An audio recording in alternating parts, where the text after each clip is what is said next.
I knew the second the water started splashing into the deep blue shell of my brand new pool that trouble was coming.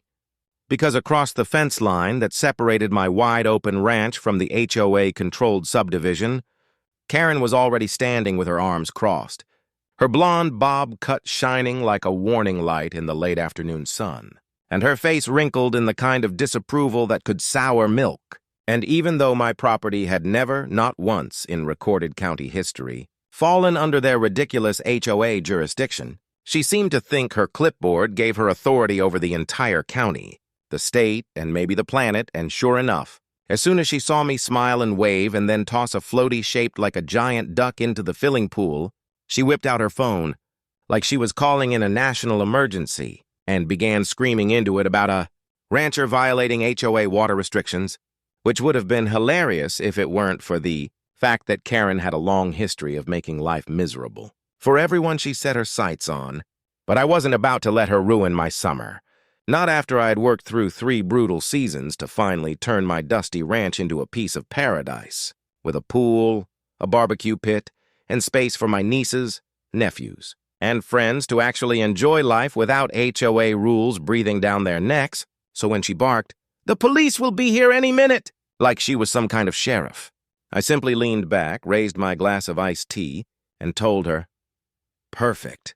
They can help me test the pool temperature," which made her gasp so loud you'd think I had set fire to her vinyl siding. But I knew deep down this was only the opening move of what was about to become the most absurd, hilarious, and satisfying neighborhood showdown of my life. Because Karen wasn't just any HOA busybody, she was the queen bee of the board, the self-proclaimed enforcer of every lawn height, paint color, and mailbox standard in 3 subdivisions. And now she thought she could march onto my ranch and dictate how I used my well water, so as the pool filled inch by inch. I started thinking of the countless stories I had heard from my other neighbors about her antics.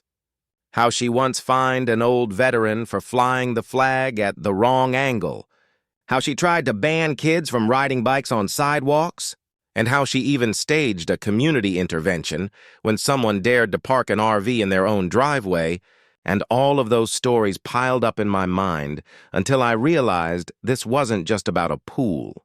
It was about finally putting Karen in her place, which was why when the distant sound of sirens grew louder and she grinned like she had just won the lottery, I didn't panic. Instead, I grabbed a tray of cold sodas, walked over to the edge of the pool, and got ready to greet the arriving officers with the biggest, most mischievous smile of my life, because if Karen thought the cops were going to side with her, she was in for a cannonball-sized surprise, and sure enough, a few minutes later, a sheriff's cruiser rolled up my gravel driveway, its tires crunching on the rocks as 2 deputies stepped out, looking more curious than concerned. And Karen came marching behind them as if she had personally summoned the cavalry, jabbing her finger toward me and shrieking, "That man is illegally filling a swimming pool during a drought. He's wasting community water." And before I could even open my mouth, the deputies raised their eyebrows and glanced around, clearly noticing the glaring fact that my ranch was not only outside the HOA, but had its own independent well system. A detail Karen was either too ignorant or too stubborn to accept, so I gave them a polite nod and said, "Afternoon, officers, care for a cold soda? Pool's almost ready if you need to cool off," which earned me a grin from the taller deputy, while Karen practically vibrated with outrage, sputtering about bylaws and neighborhood covenants and how everyone has to follow the same rules, to which the shorter deputy finally replied, "Ma'am, this property isn't in your HOA." And watching Karen's jaw drop was like watching a toddler's ice cream cone hit the pavement, equal parts tragic and hilarious. But instead of backing down, she doubled down, insisting that my filling the pool set a bad precedent for the community and demanding that the officers issue me some kind of citation. And that's when I decided to play along. Because if she wanted a spectacle, I was more than happy to give her one. So I walked over to the side of the pool, dipped my hand into the cool rising water, and said, "Tell you what, officers, why don't you be the first to test it out? If it passes your inspection, I'd say we're good to go." And for a second there was silence, broken only by the gurgling of the garden hoses feeding the pool, until the taller deputy chuckled and said, "Well, it is a hot day, And the shorter one nodded, adding, "Sure wouldn't mind a dip." And Karen let out a shriek so loud I think it startled the crows out of the trees, because she had expected the cavalry to haul me off in handcuffs, not grab beach towels and consider joining my pool party. And that was the exact moment I realized this battle was going to escalate in ways none of us could have predicted, because if there was one thing Karen hated more than losing control, it was being laughed at, and she had just become the punchline of her own drama. Karen's face was red enough to match the brake lights of the cruiser, her voice climbing several octaves as she pointed wildly at the deputies and then at me, shouting about how I was undermining community integrity and setting a dangerous example for impressionable youth. And though the deputies did their best to keep straight faces, I could see the cracks forming, the corners of their mouths twitching with suppressed laughter. Because the whole scene was absurd. Here was a woman from a neighborhood association that didn't even govern my land, trying to dictate how I used the well water I had drilled and paid for myself, and doing so with the fervor of someone declaring war. But instead of arguing back, I decided to escalate the absurdity in the most polite, calculated way possible, so I pulled out my phone, made a show of scrolling through my contacts, and then loudly said, "Guess I'd better invite the county water inspector to come confirm it's well water. Maybe he can bring his kids for a swim," which caused the taller deputy to cough into his hand to hide his laugh, and Karen to stomp her foot so hard a puff of dust rose from the gravel, because the last thing she wanted was more authority figures showing up and not siding with her. But her stubbornness had no bottom, and she pushed forward, demanding that the officers fine me for illegal construction, which only gave me an opening to explain how every permit was approved by the county, every inspection passed, and how the HOA's authority stopped exactly where the subdivision's deed ended, which was nearly half a mile from where we stood. But Karen wasn't listening. She never did. And instead she marched over to the cruiser, leaned inside and grabbed the radio mic like she was about to dispatch the National Guard, until the shorter deputy quickly intercepted and told her firmly, "Ma'am, step away from the vehicle," which only made her puff up like a balloon, declaring, "If you won't enforce the rules, then I'll escalate this myself," and stomping back toward her own neighborhood with promises of bringing the entire board down on me, while I simply shrugged and handed each deputy a cold soda, saying, "Looks like the party's just getting started." And sure enough, within 20 minutes, 2 more squad cars rolled up, not because I was in trouble, but because word had spread over the radio about some guy with a pool in the country and a crazed HOA lady losing her mind, and apparently that was the most entertainment deputies in the county had had all week.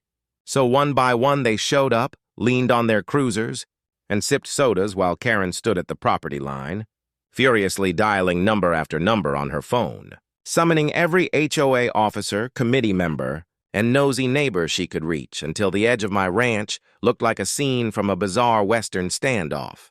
Cops on one side relaxing like they were at a picnic, HOA board members on the other clutching clipboards and binders, and me in the middle, flipping burgers on my grill and pretending not to notice the circus gathering, though inside I was laughing harder than I had in years, because this wasn't just my victory.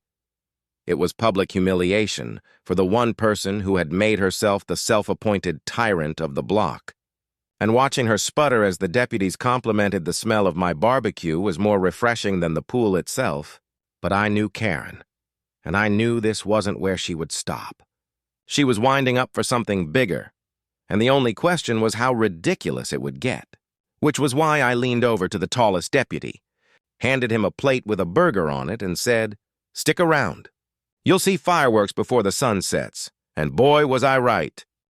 The smell of burgers and the sight of deputies sipping sodas like they were off duty at a county fair only made Karen more desperate, and she started pacing the property line like a general inspecting her troops, waving her clipboard like a sword and snapping at the HOA board members who had gathered behind her, some of whom were clearly less enthusiastic about her crusade now that they saw law enforcement laughing instead of arresting me, and one older gentleman in particular, Mr. Harold, if I remembered right, looked like he'd rather be anywhere else, muttering something about overstepping boundaries before Karen jabbed a finger in his face and hissed, "If we don't stop him now, the entire community will fall into chaos." which was hilarious, because all I was doing was filling a pool on my land, not smuggling contraband or starting a biker gang, and the deputies caught that exchange too, trading knowing glances as if silently agreeing that Karen had completely lost her grip on reality. But rather than confront her outright, they seemed content to let her dig her own hole deeper, which was fine by me because I had a plan forming in my head, and it involved turning her obsession into the very rope that would hang her credibility once and for all. So I cranked up the country playlist on my outdoor speakers, tossed a couple more burgers on the grill, and called over to the deputies, "Y'all prefer cheese or no cheese?"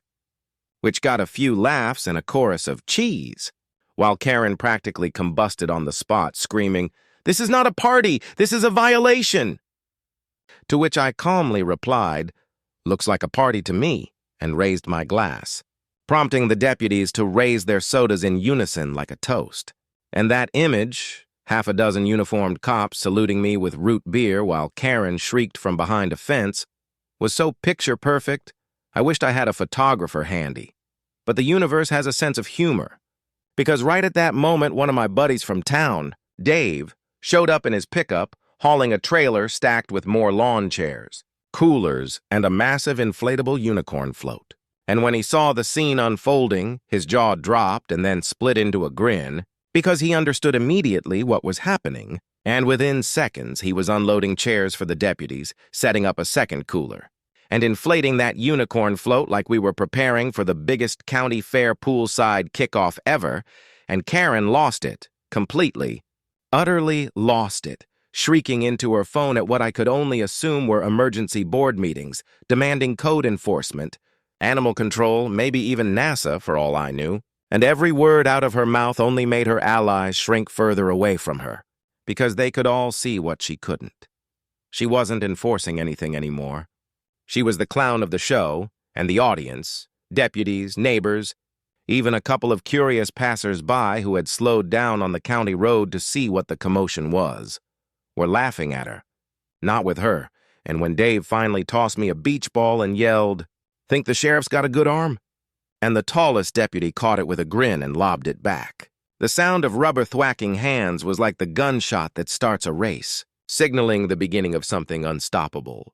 Because now the deputies were no longer just passive observers. They were participants, engaged in the very pool party Karen swore would never happen. And I knew then and there that the scales had tipped forever, but I also knew Karen wasn't done, because she had that wild, desperate look in her eyes. The look of someone who realizes their empire of petty rules is crumbling and is willing to torch the entire field just to feel like they're still in charge. And I couldn't wait to see what her next move would be, because the higher she climbed, the harder she'd fall. Sure enough, Karen's desperation boiled over when she realized the deputies weren't budging, and instead of retreating gracefully like any reasonable person might, she marched right up to the fence line again, practically foaming at the mouth, and yelled, "If law enforcement won't handle this, then the county will hear about it," before dramatically stabbing numbers into her phone and shouting into the receiver about illegal water use, construction without oversight, and public nuisance. Except she was yelling so loudly that everyone around her could hear both sides of the call, including the poor county clerk on the other end who tried 3 separate times to explain that my ranch was zoned agricultural, my permits were valid, and the HOA had 0 jurisdiction. But Karen wasn't listening. Karen never listened. She just kept demanding supervisors and threatening lawsuits until the clerk finally told her, in a tone of exhausted finality, "Ma'am, if you call again on this matter, it will be considered harassment," which made several deputies cough-laugh into their sodas, and me nearly choke on my burger. But Karen wasn't finished, not by a long shot, because she then stormed back to her crowd of HOA board members and tried to rally them like a general in front of weary soldiers, shouting about how community standards are under attack and how, if they didn't stand up to me now, people would start painting their fences neon green and letting goats graze in their front yards, which sounded kind of awesome to me, but judging by the skeptical looks on her board members' faces, they weren't buying it either. And one lady even whispered loud enough for me to hear, "This isn't our fight." Karen, which only made Karen whip around with the fury of a cornered cat. hissing at her own allies and demanding loyalty. But her tantrum had the opposite effect. Two of them quietly slipped away, heading back toward the subdivision, clearly unwilling to be part of her meltdown any longer. And watching her numbers dwindle while mine grew was sweeter than any iced tea I'd ever sipped. Because by now my buddy Dave had texted a few friends, and within half an hour trucks started pulling into my driveway. Neighbors from outside the HOA showing up with coolers, kids, and more floaties, the sight of which drove Karen into a frenzy of stomping and screaming about unlawful assembly, which was ironic because the deputies themselves were sitting in lawn chairs eating burgers, and one even called out, "Ma'am, this is about as lawful as it gets," which made the crowd erupt in laughter. And I swear I saw Karen's eye twitch like she was about to short-circuit, and then, in one final desperate gambit, she ducked under the fence line and stormed onto my ranch property, clipboard raised like a weapon, yelling, "I am issuing you a cease and desist order in the name of the HOA." And that was her fatal mistake, because the moment her foot hit my side of the property line, the deputies snapped to attention. Their laughter gone as the taller one stepped forward and said in a firm, no-nonsense tone, "Ma'am, you are trespassing, and you need to leave immediately," which stopped her dead in her tracks, her face blanching white as she realized she had just crossed from annoying busybody to actual lawbreaker. But instead of backing down, she stammered, But I'm the president of the board." And the deputy replied, "And this isn't your jurisdiction," before escorting her back toward the fence line. And as he did, the entire crowd, from my neighbors to the kids splashing in the shallow end of the pool to the deputies themselves, started clapping and cheering. Not out of malice, but because justice had finally, visibly, publicly been served, and for the first time since the whole ordeal began, Karen looked small, humiliated, and powerless, clutching her clipboard like a shield that no longer worked. And though I almost felt sorry for her, the sight of her stomping back into her subdivision as the sound of laughter and splashing water echoed behind her was too satisfying to regret. And I knew in that moment that this was no longer just about filling a pool. It was about making a stand against every petty HOA overreach I'd ever heard of. And the best part was the story wasn't over yet, because the deputies, now fully relaxed, were already joking about who would be the first to try the diving board once the water level was high enough. And I figured if Karen thought today was bad, she hadn't seen anything yet because tomorrow, the real party was going to begin. Sure enough, Karen's desperation boiled over when she realized the deputies weren't budging, and instead of retreating gracefully like any reasonable person might, she marched right up to the fence line again, practically foaming at the mouth, and yelled, "If law enforcement won't handle this, then the county will hear about it," before dramatically stabbing numbers into her phone and shouting into the receiver about illegal water use, construction without oversight, and public nuisance. Except she was yelling so loudly that everyone around her could hear both sides of the call, including the poor county clerk on the other end who tried 3 separate times to explain that my ranch was zoned agricultural. My permits were valid, and the HOA had 0 jurisdiction. But Karen wasn't listening. Karen never listened. She just kept demanding supervisors and threatening lawsuits until the clerk finally told her, in a tone of exhausted finality, "Ma'am, if you call again on this matter, it will be considered harassment," which made several deputies cough-laugh into their sodas and me nearly choke on my burger. But Karen wasn't finished, not by a long shot, because she then stormed back to her crowd of HOA board members and tried to rally them like a general in front of weary soldiers, shouting about how community standards are under attack, and how if they didn't stand up to me now, people would start painting their fences neon green and letting goats graze in their front yards, which sounded kind of awesome to me. But judging by the skeptical looks on her board members' faces, they weren't buying it either. And one lady even whispered loud enough for me to hear, "This isn't our fight, Karen," which only made Karen whip around with the fury of a cornered cat, hissing at her own allies and demanding loyalty. But her tantrum had the opposite effect. 2 of them quietly slipped away, heading back toward the subdivision, clearly unwilling to be part of her meltdown any longer. And watching her numbers dwindle while mine grew was sweeter than any iced tea I'd ever sipped. Because by now my buddy Dave had texted a few friends, And within half an hour, trucks started pulling into my driveway. Neighbors from outside the HOA showing up with coolers, kids, and more floaties, the sight of which drove Karen into a frenzy of stomping and screaming about unlawful assembly, which was ironic because the deputies themselves were sitting in lawn chairs eating burgers, and one even called out, "Ma'am, this is about as lawful as it gets," which made the crowd erupt in laughter. And I swear I saw Karen's eye twitch like she was about to short-circuit, and then, in one final desperate gambit, she ducked under the fence line and stormed onto my ranch property, clipboard raised like a weapon, yelling, "I am issuing you a cease and desist order in the name of the HOA." And that was her fatal mistake, because the moment her foot hit my side of the property line, the deputies snapped to attention, their laughter gone as the taller one stepped forward and said in a firm, no-nonsense tone, "Ma'am, you are trespassing, and you need to leave immediately," which stopped her dead in her tracks, her face blanching white as she realized she had just crossed from annoying busybody to actual lawbreaker.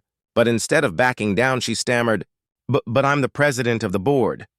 And the deputy replied, "And this isn't your jurisdiction," before escorting her back toward the fence line. And as he did, the entire crowd, from my neighbors to the kids splashing in the shallow end of the pool to the deputies themselves, started clapping and cheering, not out of malice, but because justice had finally, visibly, publicly been served, and for the first time since the whole ordeal began, Karen looked small, humiliated, and powerless, clutching her clipboard like a shield that no longer worked.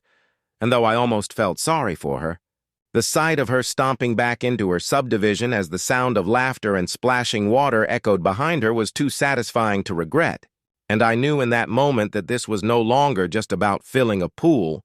It was about making a stand against every petty HOA overreach I'd ever heard of. And the best part was, the story wasn't over yet, because the deputies, now fully relaxed, were already joking about who would be the first to try the diving board once the water level was high enough. And I figured if Karen thought today was bad, she hadn't seen anything yet, because tomorrow, the real party was going to begin.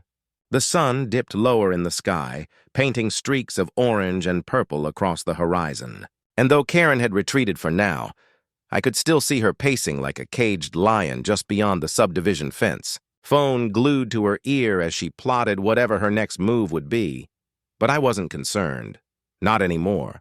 Because the tide had turned, the crowd was on my side, and the deputies had made it clear they were here to enjoy themselves, not enforce her imaginary rules. And as the pool filled to the brim and the pump hummed to life, one of the deputies kicked off his boots and sat at the edge, dangling his feet in the cool water, which caused a ripple of laughter and cheers, and another followed suit, rolling up his pant legs and dipping his toes. And the sight of law enforcement officers casually testing the water like kids on summer break was so surreal and so perfect that it felt like a scene out of a movie. And the longer it went on, the more the idea began to solidify in my mind. If Karen wanted to make this a war, I was going to turn it into a festival, something so fun, so inclusive, so ridiculously over the top that no one in the county would ever take her seriously again. And the deputies, knowingly or not, were becoming my allies in that plan, because their very presence lent legitimacy to the gathering, their laughter and jokes painting a picture of harmless fun instead of the public nuisance Karen was desperately trying to frame it as. And as Dave inflated another float, a giant pink flamingo this time, the kids from the neighbor's truck started running around with water guns, squealing with delight while their parents relaxed in lawn chairs, sipping sodas and chatting with the deputies like old friends. And I thought to myself, this is exactly what community is supposed to look like. Not some rule book enforced by clipboard tyrants, but neighbors coming together under the open sky. Enjoying the land and water we worked hard to make our own. And though Karen's shadow still lingered, her voice drifting faintly across the fence as she ranted to whoever would still take her calls. The power she once wielded was gone, dissolved into laughter, splashing, and the crackle of burgers on the grill, and I realized with a grin that tomorrow, when the pool was officially ready, I was going to throw the biggest, most outrageous pool party my ranch had ever seen. And I would invite everyone, friends, family, neighbors, and yes, even the deputies who had already promised with winks and chuckles that they might just come back off duty with swimsuits. And I knew deep down that would be the final blow to Karen's crusade. Because no amount of phone calls, no stack of bylaws, no shrill screaming into the void could undo the image of cops laughing, grilling, and swimming in the very pool she swore was a crime against the neighborhood.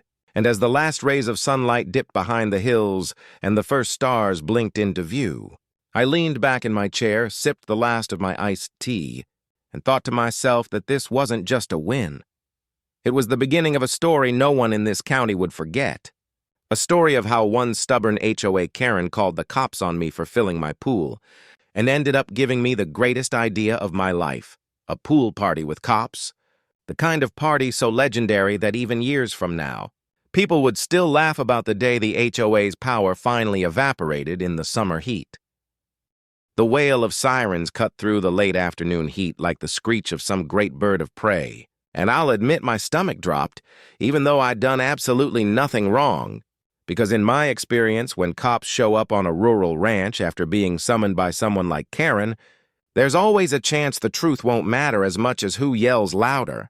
And Karen, clipboard clutched to her chest like a badge of honor, lips pursed in smug triumph, was practically vibrating with self-satisfaction as the first patrol car rolled down my gravel driveway, its tires crunching ominously, its lights bouncing red and blue across the wide-open expanse of my land, my newly filled pool glittering in the sun like the most hated jewel in her crown of grievances. And I knew instantly this was the moment that would define the battle lines between me, my freedom to enjoy what I had built, and Karen, whose crusade against me was less about HOA bylaws and more about control, about bending the world into the shape she demanded it take.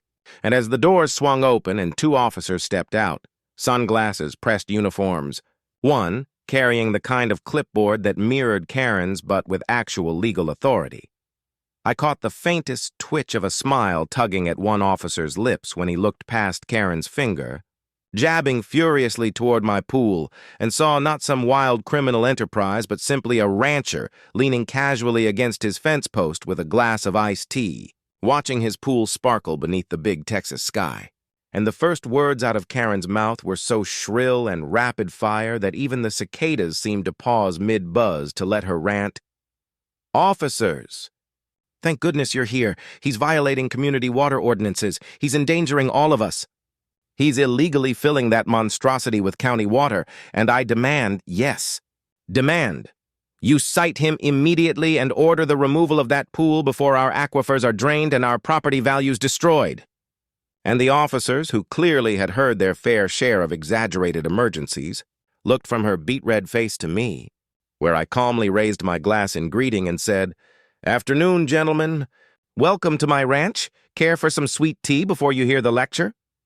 Which earned me a sharp gasp from Karen as though I had just spit on the Constitution itself. And the taller officer, his name tag reading Martinez, adjusted his sunglasses and asked evenly, "Sir, we got a call about an illegal structure and misuse of water supplies. Care to tell me your side?" And oh, I had been waiting for this moment. Because unlike Karen, I knew my facts, I had my permits neatly filed, I had the receipts for every gallon hauled in from a private well service. And I wasn't just some country bumpkin fumbling with the law. I was prepared, locked and loaded for the inevitable day Karen would escalate to this exact stunt. And so I straightened, set down my glass, and pulled out a thick folder from the chair beside me, holding it up like the crown jewels, saying, "Every permit, every receipt, every inspection signed and sealed. You'll find nothing illegal here, officers. Just a neighbor who doesn't understand that my ranch isn't under her HOA jurisdiction." And when I said that last part, Karen practically shrieked, her voice breaking with the fury of a kettle left too long on the flame. "Not under my jurisdiction? Not under the HOA? That's impossible. Every property on this road is part of our community, and if you're not following our rules, then you are a threat." And that was when Officer Martinez tilted his head, exchanged a glance with his partner, and asked the question that would unravel Karen's entire crusade in front of her own eyes. "Ma'am, could you please show us the HOA map and legal boundaries that prove his property falls under your authority?" And the silence that followed was delicious. A silence so thick you could hear the rustle of leaves on the oak by the pool. Because Karen had no such proof, she had only her assumption, her belief that sheer force of personality was enough to extend her grasp. And when she stammered something about, "Everyone knows," and tradition, and "we've always," Officer Martinez cut her off, this time with the faintest trace of annoyance in his tone. "Ma'am, we don't enforce traditions, we enforce law. Do you have legal documents or not?" And as her face went from crimson to the pale pink of someone realizing their empire of intimidation had no foundation, I leaned back against my fence post and added, "Don't worry, officers. I've got the full surveyor's report right here, too, showing the HOA line stops half a mile down the road, nowhere near my pool. But Karen here does enjoy pretending she's sheriff of the whole county," which made Officer Martinez's partner, a younger guy named Reed according to his badge, choke back what sounded suspiciously like a laugh. And Karen whirled on him with such indignation that I swear for a second I thought she'd try to cite him too, barking, "Don't you dare laugh! This is a serious matter!" And Officer Reed raised both hands innocently and said, "Of course, ma'am, very serious." But the sparkle in his eyes told me he was already mentally drafting the group chat meme he'd send his buddies about this HOA queen melting down over a swimming pool. And at that moment, something shifted in the air, the balance of power tilting, because while Karen continued to sputter, the officers grew more relaxed, their posture loosening as they realized there was no crime here, just a neighbor dispute, and my calm confidence, my stack of documentation, contrasted so sharply with Karen's frothing hysteria that the choice of who to believe wasn't even a choice at all. And then, oh, this is the part that will live forever in my memory, the moment of truth came when Officer Martinez closed my folder, handed it back with a nod, and said, "Sir, you're clear here. Everything checks out. You're well within your rights to have this pool." And then turned to Karen and added with that same professional politeness but a hint of finality, "Ma'am, unless you can produce valid legal documents, we can't do anything, and frankly, this doesn't appear to be a law enforcement matter." And Karen, not used to being dismissed, not used to her theatrics failing, clutched her clipboard so tightly her knuckles whitened and snapped. "So you're just going to let him get away with this? You're going to ignore the will of the community?" And Officer Reed couldn't help himself. He actually laughed this time, shaking his head. "Ma'am, it's not against the law to have a pool, and it's definitely not against the law to not live in an HOA. And I, sensing the perfect opportunity, leaned in with a grin and said, "In fact, officers, since you've come all the way out here, why not stick around for a bit? I was planning to grill some steaks, and the pool's perfect for cooling off after a long shift. I mean, if Karen's so concerned, maybe you should inspect it more closely." And though I said it half joking, there was a flicker of interest in Officer Reed's eyes, a spark that told me he was already picturing himself in that pool, and Martinez, though more composed, cracked the faintest smile, replying, "Well, technically, we do need to make sure it's safe, don't we?" Which made Karen practically explode, sputtering incoherently as she stomped her foot like a toddler denied a toy, shrieking about professionalism and abuse of power. But her voice was drowned out by the sound of my grill lid opening with a hiss of smoke and the unmistakable sizzle of ribeyes hitting hot iron. And just like that, the atmosphere shifted from confrontation to camaraderie. The officers easing closer to my side of the fence, the scent of barbecue filling the air, and Karen storming back and forth like a caged animal. Realizing her grand attempt to sick the cops on me had not only failed spectacularly, but had set the stage for her worst nightmare. Not only was I keeping my pool, but the cops she'd summoned as her enforcers were about to become my guests, allies, and before the evening was through, the very heart of a party that would cement her humiliation for years to come. Officer Martinez hesitated only for a heartbeat before the corners of his mouth tugged upward in a reluctant smile, and when he said, "Well, I suppose it wouldn't hurt to make sure everything here is, safe." I knew the line between official business and casual neighborly hangout had just been crossed, because Officer Reed had already removed his hat and was glancing at the pool like a kid at a carnival, his whole posture saying louder than words that he was ready to ditch the stiff stance of law enforcement and slide into the easy comfort of summer relaxation.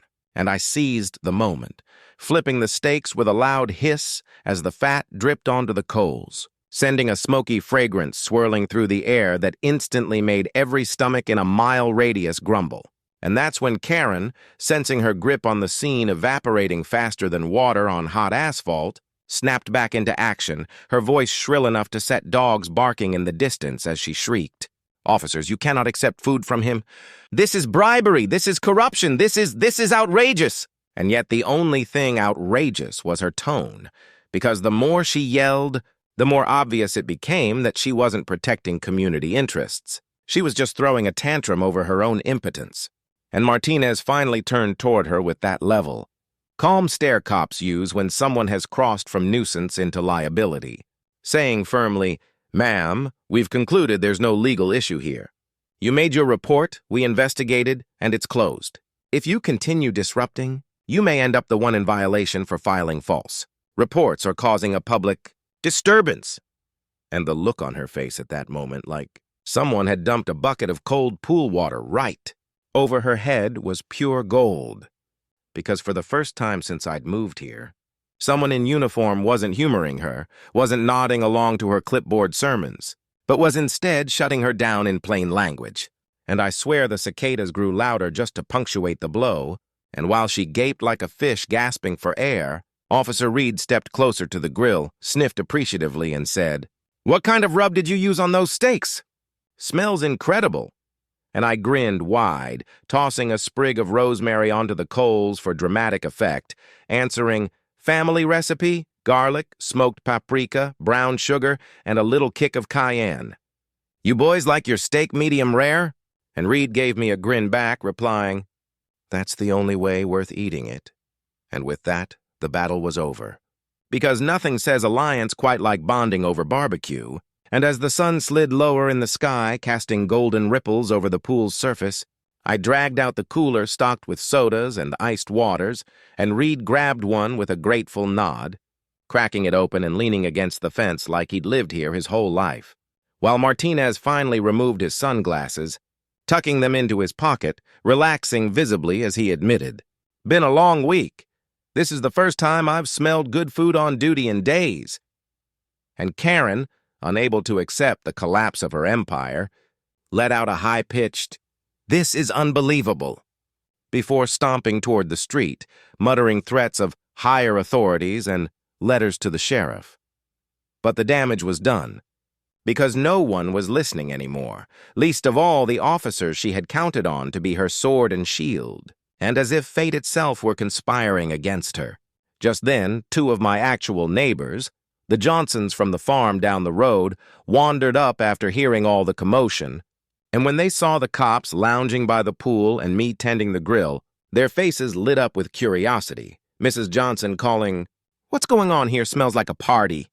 And I waved them over with a laugh, shouting back, "Karen called the cops on my pool. Now they're staying for dinner." And everyone erupted in laughter, even Martinez chuckling. And Karen, hearing that, spun around mid-stride, her face twisted into something between rage and despair, because the worst possible thing had happened. Her attempt to shame me had turned into a story already spreading like wildfire, a story that made her the punchline instead of the enforcer. And as more neighbors trickled in, curious, amused, carrying lawn chairs or just wandering over to watch, the energy transformed, the air buzzing with the hum of a gathering. And before long, my once quiet ranch had turned into a scene out of a summer movie, the grill smoking, the pool shimmering, laughter spilling into the evening, cops swapping stories with neighbors while kids dipped their feet in the water. And all the while, Karen stood just outside the property line, trembling with impotent fury, watching as her carefully crafted authority dissolved in the glow of sunset and the sizzle of ribeyes, until finally, with a strangled screech of frustration, she stormed off for good, leaving behind only the echo of her failure as the rest of us raised our drinks and toasted to freedom, to community on our own terms, and to the undeniable fact that sometimes the best revenge isn't slamming the door on your enemy. It's throwing it wide open, firing up the grill, and turning their worst intentions into the best party of the summer.